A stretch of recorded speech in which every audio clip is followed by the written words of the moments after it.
Okay. Welcome to the one WYN. My friends, my family, loved ones, real ones, fake ones, haters and enemies. WYN. This is the first installment of my podcast, and I just wanted to kick it off right. It's gonna be filled with much of me, but also some others that will join me as well. But I want to make sure that I continue to grow, develop, and become more effective with producing a quality show, quality product, and just overall project, you know, just a quality production overall. So, yeah, you see the WYN in the background, but what is WYN? Well, this is just going to be, this is a podcast that came to me and it stands for What's Your Name? What's your name? And I came up with that particular name because I'm always I consider myself to be creative, and I wanted to have something that's effective that's going to display and illustrate as well as celebrate others and show who they are, basically. Because it's a quote that was the inspiration behind all of it.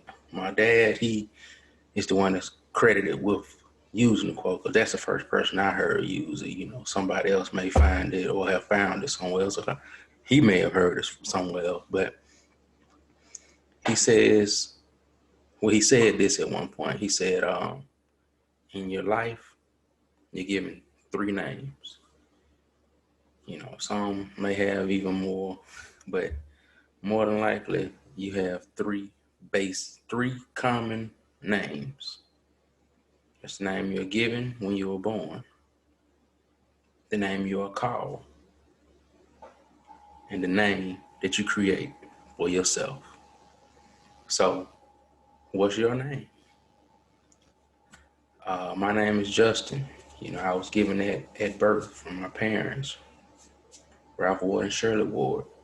You know, Justin Ward, Justin Devon Ward to be exact. So that is my name that was given to me. The name that I'm called as we go through these episodes and these journeys and trips down memory lane. We're gonna learn about some of the other names that I'm called, and I'm also gonna bring others on to show you what they have to offer, and more so who they are. So the name that I'm called is Jay. My granddaddy would call me that, J. My mom would call me that. My kids have called me that from time to time. I call them that because everybody has a J name.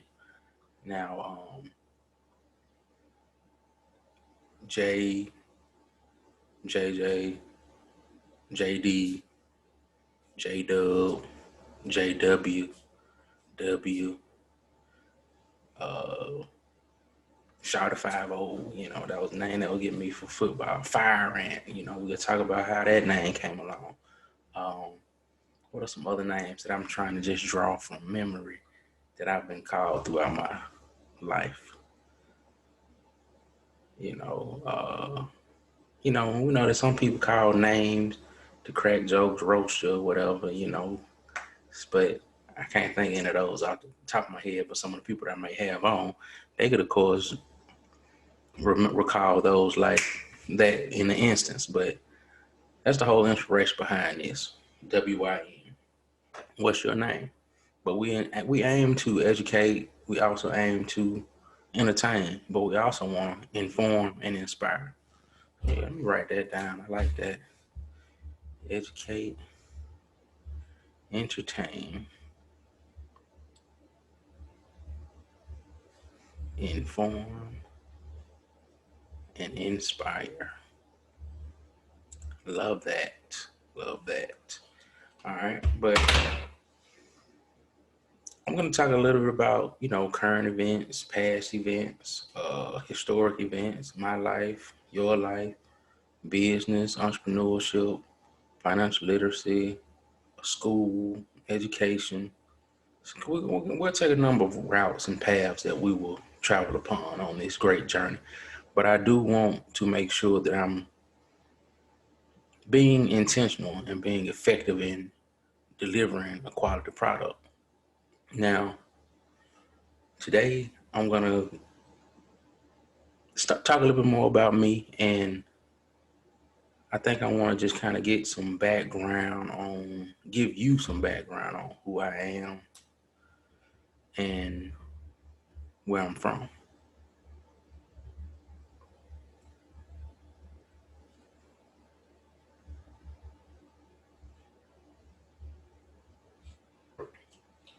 Well, of course, I stated that my name is Justin.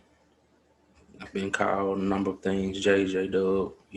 I fulfill a lot of roles. Currently, I'm in education. I'm also in business, and investing, and I aspire to be a mogul in many fields and many realms. But just kind of going back to the early days, as far back as I can remember. We'll just start here. We'll just go with the first house. Who I am. I'm a son, the youngest of two. I have an older brother named Ralph. I have a father and a mother, Ralph and Shirley. I was blessed, fortunate to live in and be raised up in a two-parent household. The first home that I lived in, albeit briefly, was in Wylam, Alabama. If you know about it, you know about it. If you don't, Google is your friend. But that particular home was one that I know my dad, he purchased it and we lived there for a moment. And then from there, we later moved to Forestdale. And that's really where I have most of my experiences, or my earliest experiences and memories from my childhood there and then on to some point.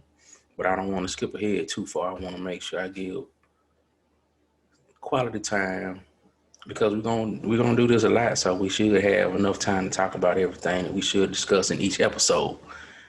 But in Wylam, if you look up Wylam, you will see exactly where it is and what it is. Just do a Google map search. That's WYLAM, I believe, but Wylam, Alabama.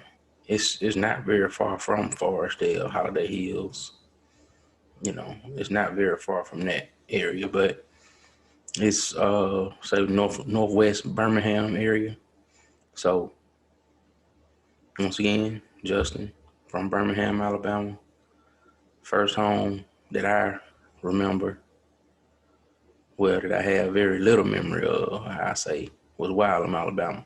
Now in Wylam, I can remember us going back to that house because after we moved, my dad still had that home and he rented it out to individuals, and he would still, maintain it, do yard work and things of that nature.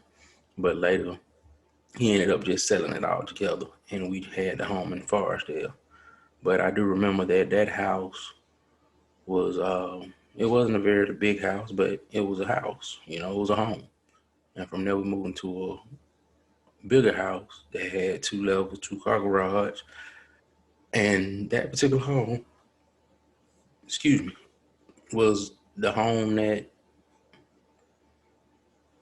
had a lot of friends, had a lot of experiences, made a lot of memories, had some good moments. We had the basketball goal outside, but the thing about where it was located, it was on a cul-de-sac. And the cul-de-sac is often referred to as the circle. And in the circle, that's pretty much where everybody met. It's pretty much where everybody would just flocked to. The circle was like the location, the destination, the meeting point for everything going on in the neighborhood.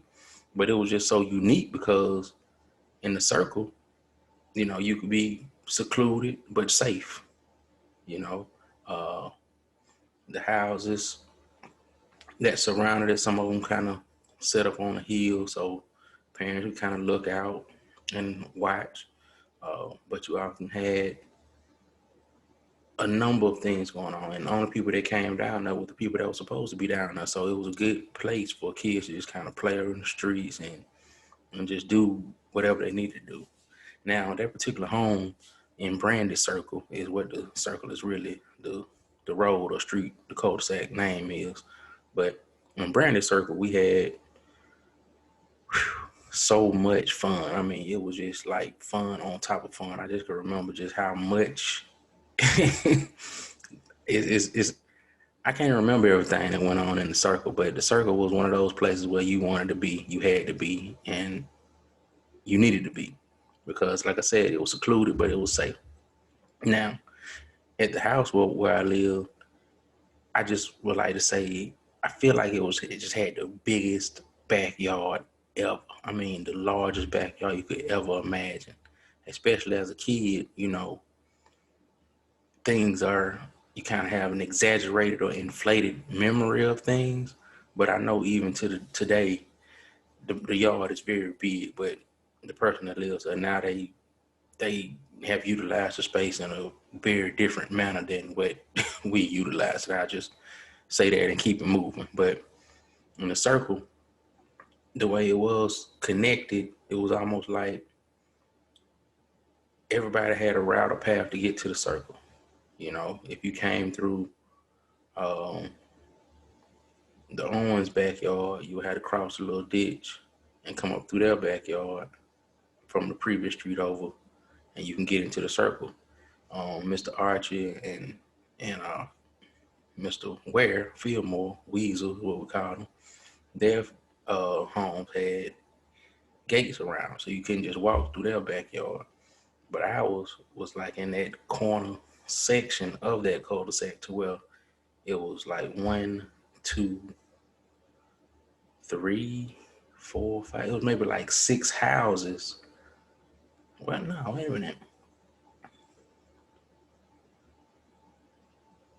It was maybe it was maybe like 7 houses that were behind the circle, well, that was behind our home. So it was it was a vast area that was open, and people could come from around the block and make it into the circle.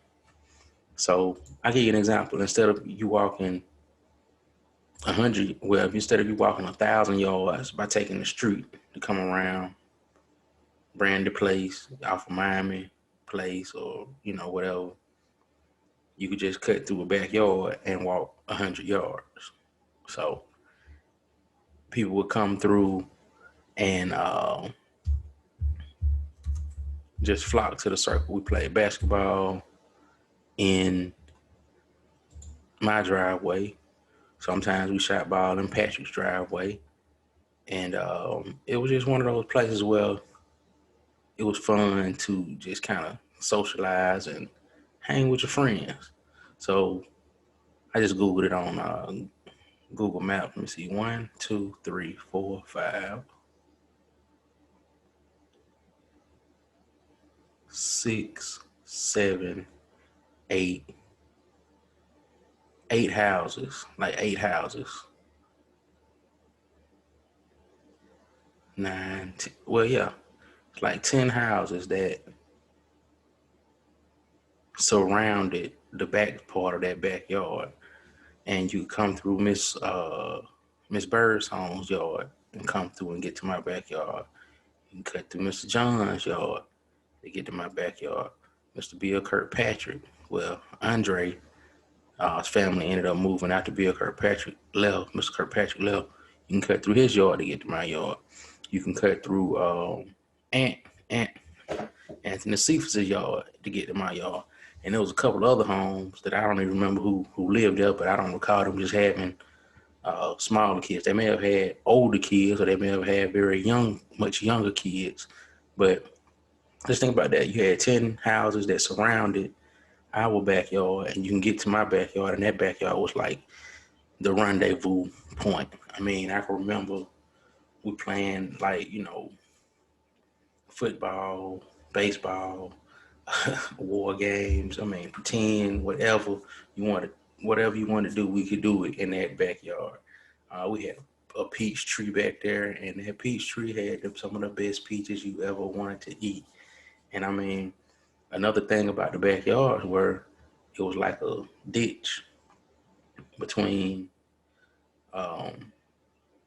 Seafood's and Andre's home and our backyard. So we actually made that into like a bike trail where you could ride your bikes. And we had our own little BMX trail that we would, ride in, swerve out, and we just had our own little BMX course off of our backyard.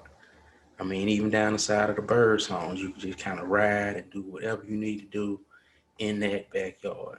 My brother and I, we had a go-kart at one point. He threw me out of the go-kart one time, and Daddy ended up putting seat belts on it, so it was much safer.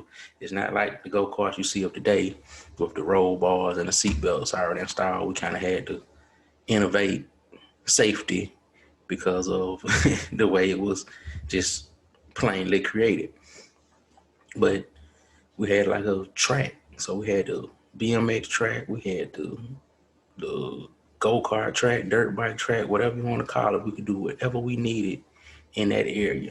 And that was one of the things that I just remember about having the space to be free, to have fun. It wasn't much drama. Everybody got along for the most part. Yeah, sometimes people disagreed and argued about who won a game or who lost the game or who won the race or what have you. But the thing about it was we were able to get past it. Sometimes we argued, sometimes we fought, but we was able to get past it. It wasn't one of those things where we just had to hold a grudge and just be so spiteful and vengeful that we wanted to just always step it up. If we fought, it was like we fought, and a few moments later, we back friends again, or the next day we back friends again. It wasn't so much hate going on that back then. So that's one of the things that I just really remember about the circle. And thinking about the circle, I'm thinking tell you about a story once. Well, there's so many stories that I could tell you about because one thing was my driveway, it was on the hill. So we would ride down the hill of our driveway in addition to having a bike trail in the backyard. We'll ride down the hill and it had like a dip for the storm, the ditch, the drains where the water would flow or what have you.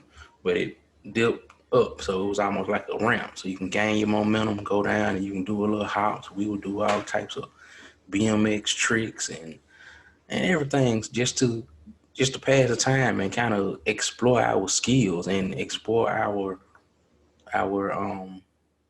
levels of confidence and build our confidence. So we always would do that on the driveway. And one thing about my neighbor, Mr. Well, he always had dogs. I mean, always had dogs. And I'm going to tell you something about him a little later, but I know that I want to make sure that as I tell some of these stories, I'm going to make sure I'm mindful of the context of it and the content because, I don't want to put no bad vibes, no bad, stuff out there or whatever. But he always had two dogs. No, he always had two of the same breed dogs. He had more than two dogs, but he always had two of the same breeds. He always had German Shepherds, Bandit and Dale, Rottweilers, Sambo and Duke. Then at one point he had Japanese Akilas. I don't even remember their names. And he also had, I feel like he may have had Dobermans, but I definitely know the Rottweilers, the German Shepherds, and the Japanese Akita. Big dogs. But he always had these cool, old school, classic cars. I mean, the DeSoto, I think his son may still have that to this day. But if you look up a DeSoto, that was like the car that I just was like, man, that is such a cool car. He was from Chicago, and he just made you think like, man, that is so cool that he got that type of car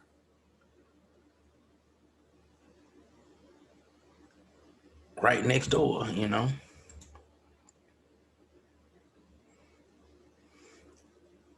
I mean, it was just something to marvel at. And then door to him, Mr. Archie, he had him a cool Camaro IROC, but he also had some classic like Chevys and Cadillacs. And I never, well, I can't remember what he did for a living, but he would have old cars in the back, and I feel like he would restore them, you know. Next door to Mr. Archie, I'm going counterclockwise in a circle from my house to Mr. Fillmore Ware's house to Mr. Archie's house. The house next to that, I can remember Bill lived there at one point in time. I'll tell you some stories about Bill later, but also the Smiths lived there at one point. And Smitty City, if anybody from Birmingham know or remember that particular nightclub, Mr. Smitty, he had nightclubs. But they had the house and they later moved to another side of the neighborhood, Holiday Hills, and they rent that house out.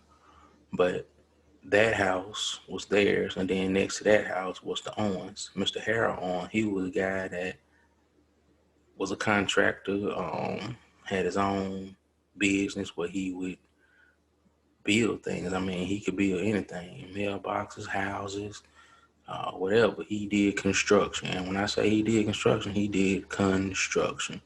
He's passed on in recent years, but I can just see how their particular house, it was already a pretty big house, but he added to the basement, added garages, and expanded it out. And that house just has well, it grew so much. And he was just one of those individuals that it was remarkable just to kind of see how he could transform something. Because I can remember how two stories I'm gonna tell you about. It was I don't know who this young lady was, but I just could remember that apparently they had taken the car out without their parents' permission, or if they had parents' permission, they were driving entirely too fast and driving unsafe in an unsafe manner. Now, like I said, it was a circle, so I don't really think that either they had just moved to the area or they just were not very familiar with the area.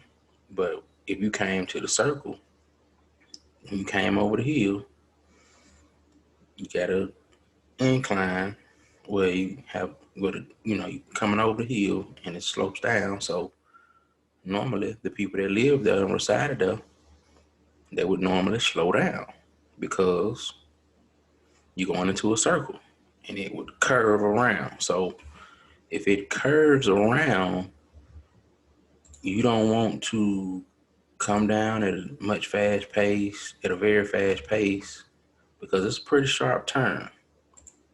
Because if you came straight down, you was going to go right into the Owens driveway, right? I mean, you came straight down, you're going to run into their yard.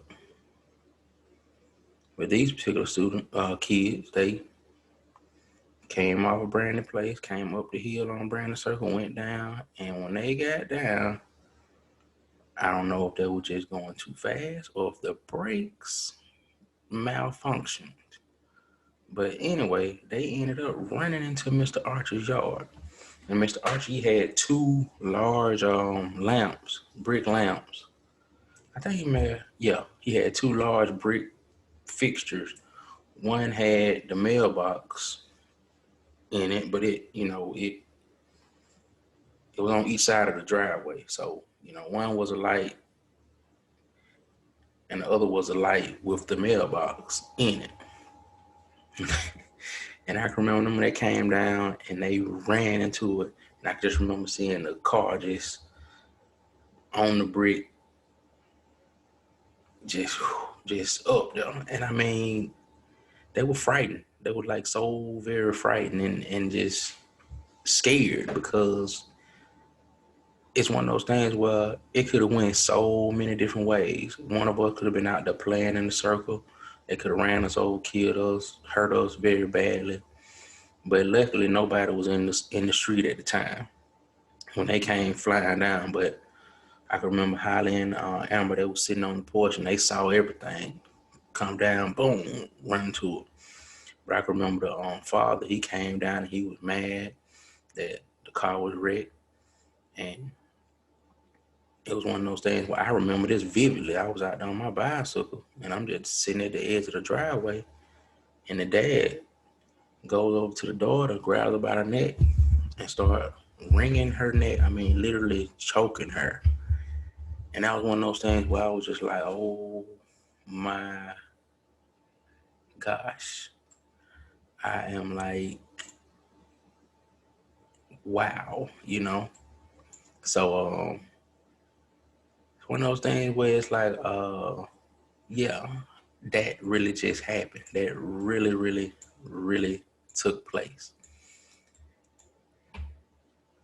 It was so many experiences that I could talk about for the circle, but that's one that jumps out to me. And I'm gonna tell you, like I said, I'm gonna tell you about some others. Don't worry. I will tell you about some others, man, because it was so much that went on in the circle that it was so much. It was more than I could remember. Now another instance was recently after a holiday. I don't know, 4th of July, New Year, something like that. But in our area, we can get firework place for crazy bills. Wasn't far away. They have a trailer somewhere nearby, within walking distance or bike riding distance. And that was at a time where people were not. Well, that was a time when people were actually active and outside and outdoors doing things. But we could actually ride our bikes, go get us some bottle rockets, Roman candles, firecrackers, whatever, and just do our thing. We'll have fun. We would have so much fun.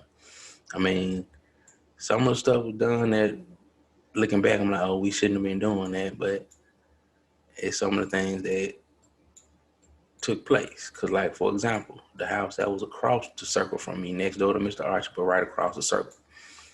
Like I said, the Smiths moved out, and that particular house was vacant for a minute. So I can remember Fillmore and the house next door, Holly's brother. I can remember them putting firecrackers, and Patrick putting firecrackers in the mailbox, and just letting to the little thump explosion in it. But we know that you shouldn't do that to a mailbox, because a mailbox is federal property. But I can remember them doing that, and just it'll pop, and then you see the smoke just billowing out of it. But on this one particular instance, Holly's brother, Marlon, which was the house next to the Smith's house. I told you about Mr. Owens' house. Patrick was bothering him one day. And Patrick, he was older than us. He was actually a year older than my brother. So my brother and I, we have like almost a 4-year difference. So Patrick, he's actually, significantly older, 5 years or whatever.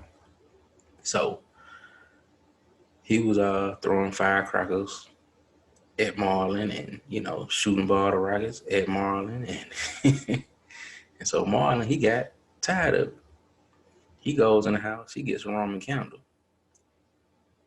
and he chases Patrick across his yard, across his driveway, because, like I said, it was Marlon's house, Mr. Hamp, and then Patrick's house. So Patrick is running home. Patrick is running home to reload on fireworks or what have you. Marlon is shooting a Roman candle at him. And I think it may have been like an 8-shot or a 10-shot Roman candle, but he's shooting a Roman candle at him. And he shoots one over his head, one past him, one hit his back. And it hit his back and it falls to the ground. But in the midst of it falling to the ground, it sets Mr. Hamp's yard on fire, y'all. Yes, it sets Mr. Hamp's yard on fire. I can laugh about it because this was over 20 years ago, people. It was over 20 years ago. And like I said, it was all fun and games until it got serious, people. It was all fun and games until it got serious. So in it being serious,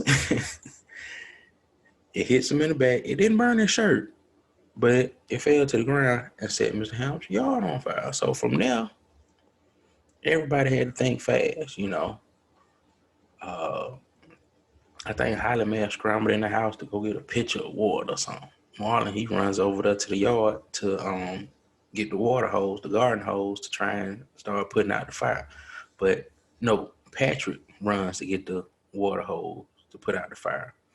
Marlon runs over there and he's doing like a an Indian dance, a rain dance or something, but he's stepping over. He's stepping, trying to put the fire out, just panicking, and could have probably set his feet on fire, shoes on fire, whatever. But Mr. Hamp, what is he doing? He was an elderly man. He was older. I'm sure his kids were much older than us, so his kids may have been grown by then, but he was older than our parents, but his kids were much older than the children in the neighborhood, so they were out of the house. And it took some time for him to get to the door, so to see what was going on outside. But Marlon set Mr. Hamp's yard on fire, and it was a significantly large circle that was burned into Mr. Hamp's yard. So the long story short, we get the fire put out. The fire is in fact extinguished. Now, with this fire being extinguished, we sitting here like, what just happened? What has taken place? What are we doing? We all about to get it, because you know that was back in the day when not only did your parents discipline you, your uncles, your aunts, if you had an older cousin that was like your aunt or uncle, they could discipline you. Your neighbors, yes, they could discipline you. Your grandparents, they could discipline you. And people would just agree that, hey, you were wrong. Something should have been done. And it wasn't just like, oh, you did it, so we just gonna punish you. No, if you were, it's kind of that guilty by association stuff. You all were there. You witnessed it. If you witnessed it, you probably gonna get you some too. But the thing about it was, I was thankful that day that I was not playing with the fireworks or, you know, doing the firecracker wars. I just was out to observe and I witnessed it. So I was able to go in and nothing happened to me. I just told what happened, what took place. Just like I'm telling you all what happened and what took place. But I can remember Marlon, I can remember hearing him getting his butt whooped from inside the house, outside the house. I'm outside. I can remember him getting his butt whooped, getting his butt tore up, hearing him getting chased around the house, catching that tail whooping. So, yeah, he caught it. But here's the thing, Mr. Hamp. What did Mr. Hamp do? Mr. Hamp casually comes to the door, observes what's taking place, assesses the situation, and just simply states, It's grass. It'll grow back, and it'll grow back much greener.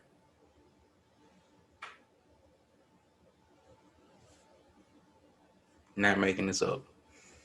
Mr. Ham seemed to be such a rational, reasonable, understanding individual, and he just kind of chalked it up like kids out here playing. They set my lawn on fire. Yeah, I got a big black spot in the yard right now, but the grass was brown at the time anyway. So yeah, if I remember correct, the grass was brown. But but if you know anything about maintaining the lawn, if you burn it off, if you burn it, it will come back more lush, more full, more green. So he didn't really he didn't come out there and fuss at us, cuss at us, wave no brandishing the weapons or try and go fuss at nobody, parent or fight at nobody. He just kind of chalked up like, hey, the kids are out here playing, and that's what happened.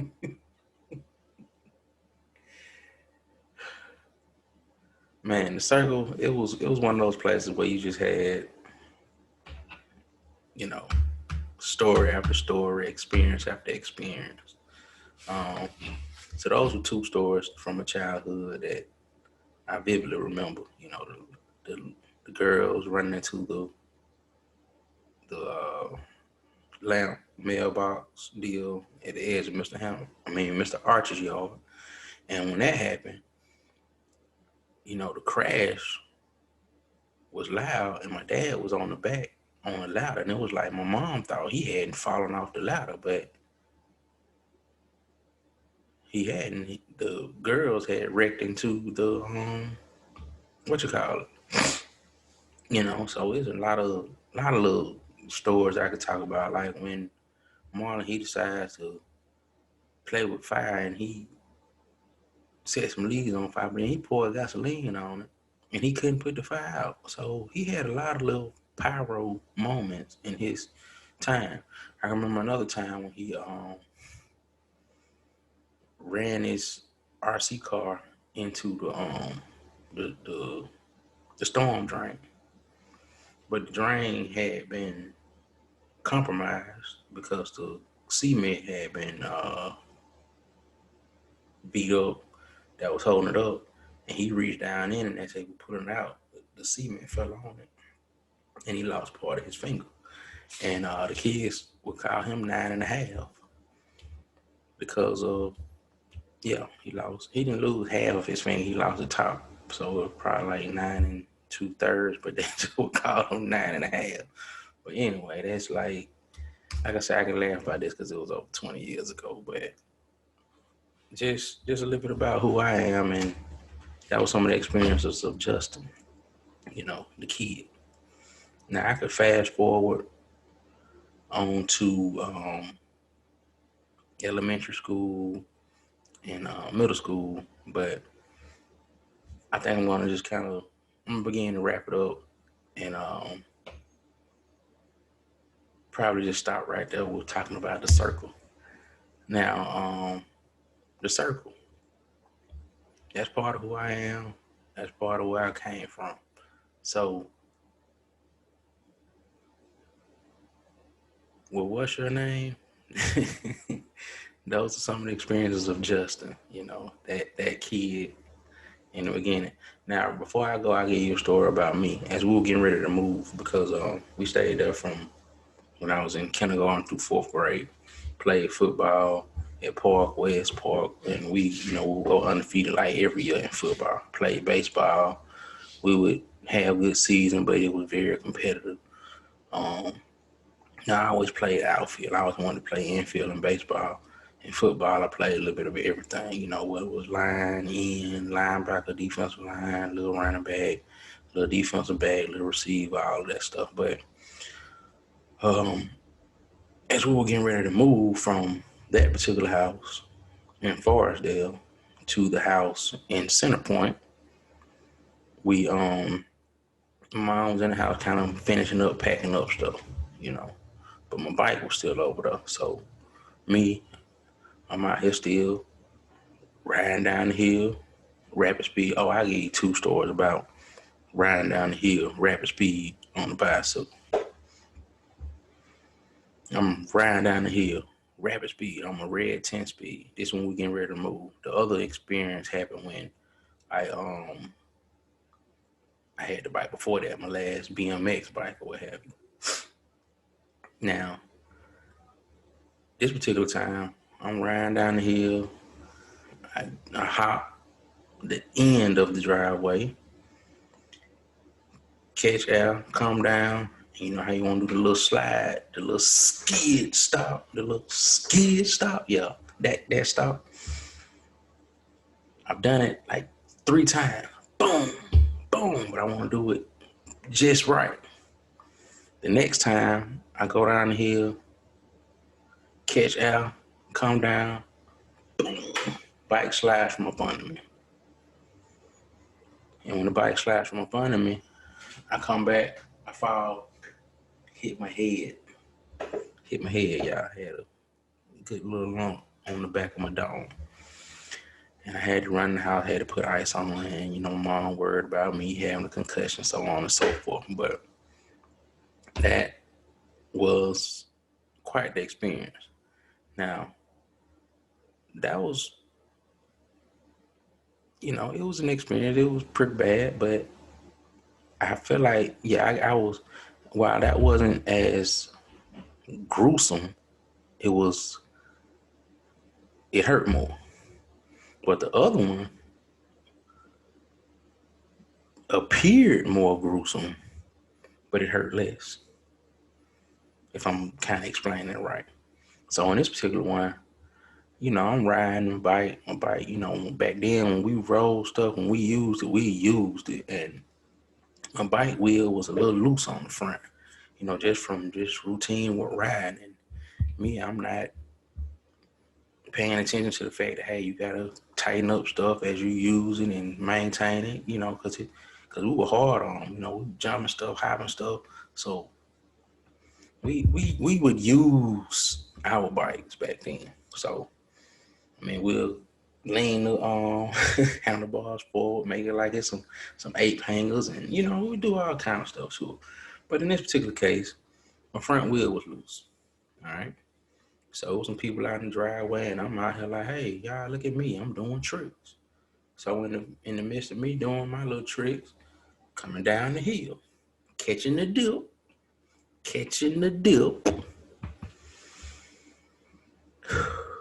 I catch out. I go up, front wheel comes off. I'm gonna say that again. I go up, and the front wheel comes off. So, of course, we know gravity, where it goes up must come down. So I had to come down. Those forks on that bike planted into the ground, and I go over the handlebars up, and I tumble and roll and tumble and roll.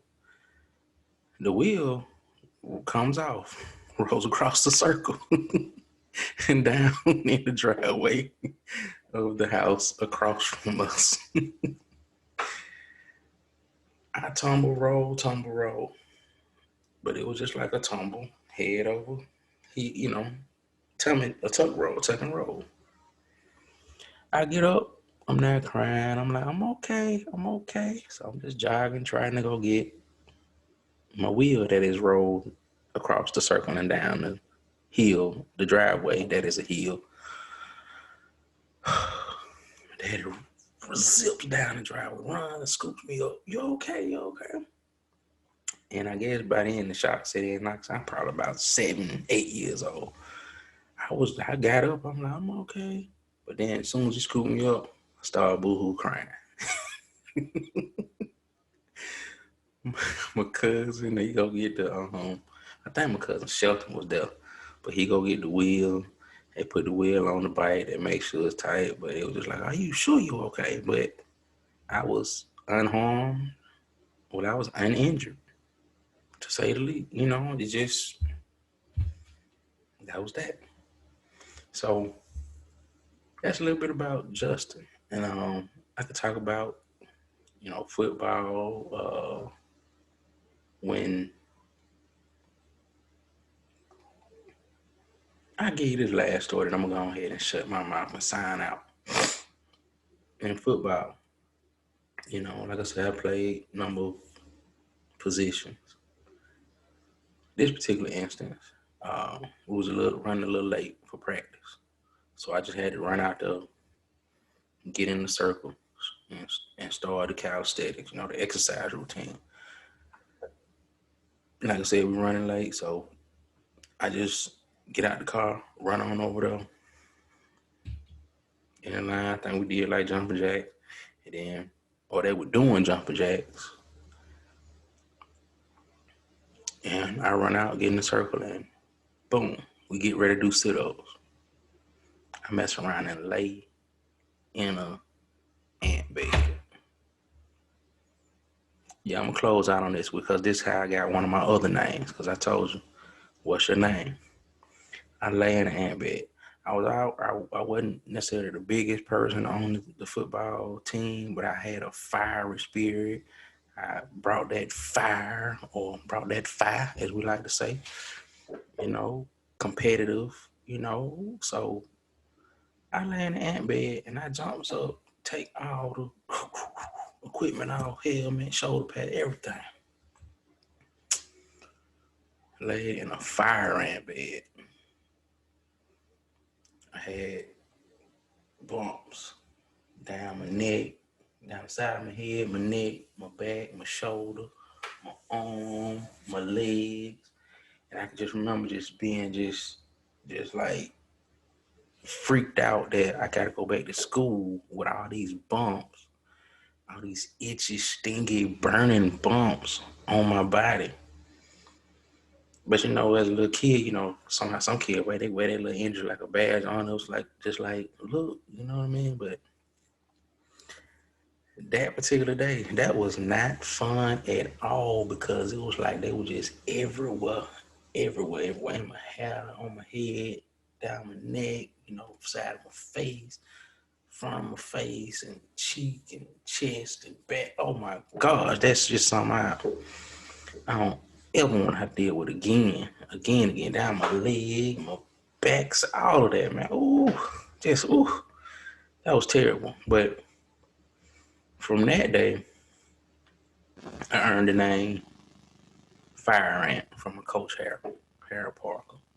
So once again, it just kind of goes to show how experiences and how your actions and things that take place create a name for you. Because as I said, the show is What's Your Name? Because you're given 3 names in life, people. The name you are given, the name you are called, and the name that you create for yourself. I'm going to tell you more about some of the names I was given. Well, I'm going to tell you more about some of the names I was called in later episodes. And also I'm going to tell and build on the name that I'm creating for myself. This is What's Your Name? Thank you for tuning in. Tune in for the next episode. Coming soon, baby.